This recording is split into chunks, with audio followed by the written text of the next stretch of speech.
In the future, we would like to make the Grottaglie Spaceport a node of an intercontinental network of spaceport where it could be possible to fly point-to-point suborbitally.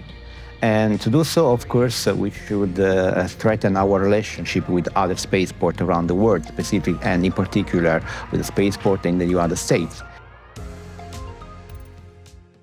Let me say the journey started a decade ago. In 2014, when ENAC designated the airport, that airport has suitable for aeronautical, industrial activities and research and test activities. And on that year, we also entered into an agreement, a cooperation, a memorandum of cooperation with the FAA AST, specifically signed with George Neal, that at that time was the associate administrator, and to promote the commercial suborbital operations in Italy. And since then, our Ministry of Infrastructure and Transport tasked us to develop the regulatory framework for spaceports and suborbital operations. And with a specific Address Act in 2018, the Ministry of Infrastructure and Transport identified the Grottaglie Spaceport as the first spaceport in Italy for suborbital operations. And since then, we continue to develop the regulation. And in 2002, we set up a specific association, the Grottaglie Spaceport Association, with the aim to guide and steer the development of the site based on an holistic and coherent vision. And the characteristic of our spaceport is that it is thought for horizontal operations, which means it is a 3 kilometers runway airport for horizontal and takeoff, orbital and suborbital operations, which means basically, in principle, air launching into orbit, re-entry from orbit, and suborbital flight. And specifically in this moment, we would like to develop this last sector, the suborbital flight, and our vision for the spaceport is that may become a reference point, a reference base for suborbital activities, for sure in the European Union, but in general in the Mediterranean basin. Absolutely. You answered a whole bunch of my questions in that right there beautifully, so thank you. Okay, we can end the interview. No, yeah, we're done here.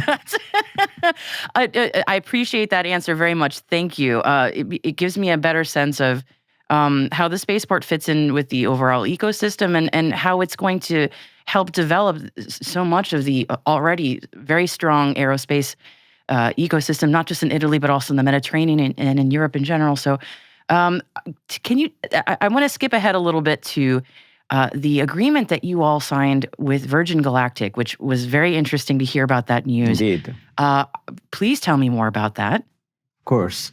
Aside developing the regulation, aside facilitating the ecosystem and building the infrastructure, of course, we need an operator.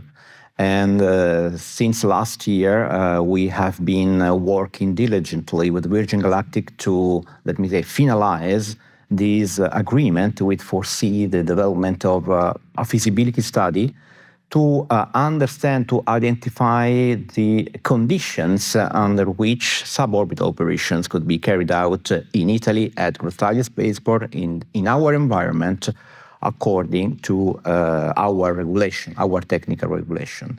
So basically, this study will be divided into 2 phases. The first phase will be devoted to the technical feasibility and will be carried out this year. In this first phase, we are going to assess ground and day risk in terms of expected casualties calculation and day risk contour for the management of the airspace, the procedures for the airspace management, and specifically tailored to Virgin Galactic operations, procedures that we have been simulating in this week, for example, in Eurocontrol in Paris, at Eurocontrol innovation hub, because we are trying to simulate some assumption we would like to validate during the feasibility study directly with Virgin Galactic. Then we are going to assess the need for the needs for ground infrastructures in terms of building, layout, operational procedures, like, for example, the handling and storage of the propellants and so on and so forth. Then the environmental issues, specifically, you can imagine toxicity, emissions, and noise, including the problem of the sonic boom, of course, that we expect to have over land, probably. We will see. And finally, let me say, also we are going to assess to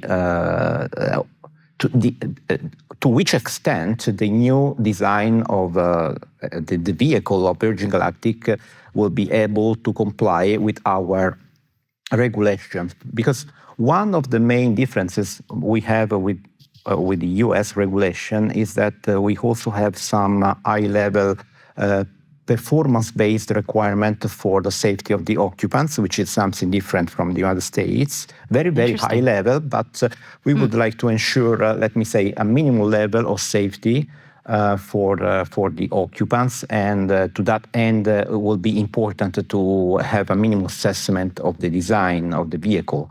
And so we are also going to assess this one, also to understand whether it would be possible to optimize the expected casualties calculation based on more, let me say,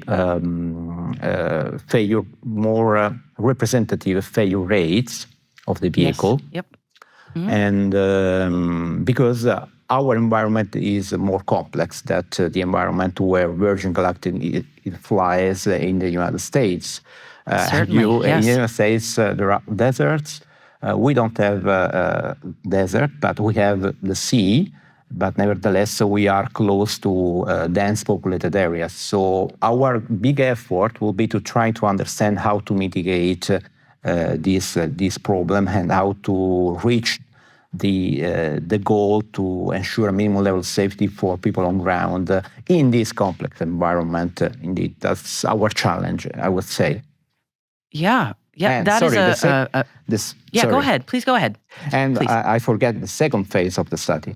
After the completion of this phase, we are going to assess how the Italian industry base may support and take benefit from these operations in terms of partnership agreements. Of course, this will be a phase that will become in a second moment, of course, after the technical feasibility. Yes, there's so much that goes into an agreement like this, so much research to be done, so much to be determined. It is quite a lot of work. So I greatly appreciate that, and thank you for walking me through it. There's always more to it than I could ever realize. So thank you for walking me through that process. I know part of the reason that you and I are speaking today is because of the Global Spaceport Alliance. It's sort of what brought us together. Can you tell me a little bit about how you have found working with that alliance and also with other spaceports to advance your mission? Yes, this is also linked to our long-term vision, this question, because our long-term vision is from one side to allow daily operations for suborbital operations for space tourism, experimentations, and also training based on the Virgin Galactic operations. But the second piece of the vision we have is the point-to-point transportation. In the future, we would like to make the Grottaglie Spaceport a node of an intercontinental network of spaceport where it could be possible to fly point-to-point suborbitally. And to do so, of course, we should strengthen our relationship with other spaceports around the world, and in particular with the spaceport in the United States. That's why we choose convictly to join the GSA, the Global Spaceport Alliance, because this will offer us the possibility to have these relationships with other spaceports to exchange experience, first of all, but also to, in the future, to possibly build relationships for allowing the point-to-point transportation. And another important reason why we are very happy to be a member of this organization is also because in Europe we have also founded a similar group of people, which is named the European Commercial Spaceport Forum, which where the majority of institutions that are dealing with spaceport participate in terms of authorities and space agencies, and our participation in both group could be a good opportunity to strengthen the relationship between Europe and United States in this field. Always a wonderful thing. So I have really enjoyed learning so much about Grottaglie and the vision, and I cannot wait for the day that vision comes true. So it is wonderful to hear how things are progressing. So Giovanni, thank you so much for telling me about the incredible work you all are doing. Is there anything you want to tell our audience before we conclude? Anything at all? I leave it to you. Is there anything you'd like to leave the audience with? No, I would say that my final message is that Italy and ENAC are fully committed to support the development of commercial space transportation in Europe and, of course, worldwide. And we extremely value the collaboration with the United States in this topic. Well, thank you very, very much for your time today, Giovanni. I greatly appreciate it. Thank you, Maria.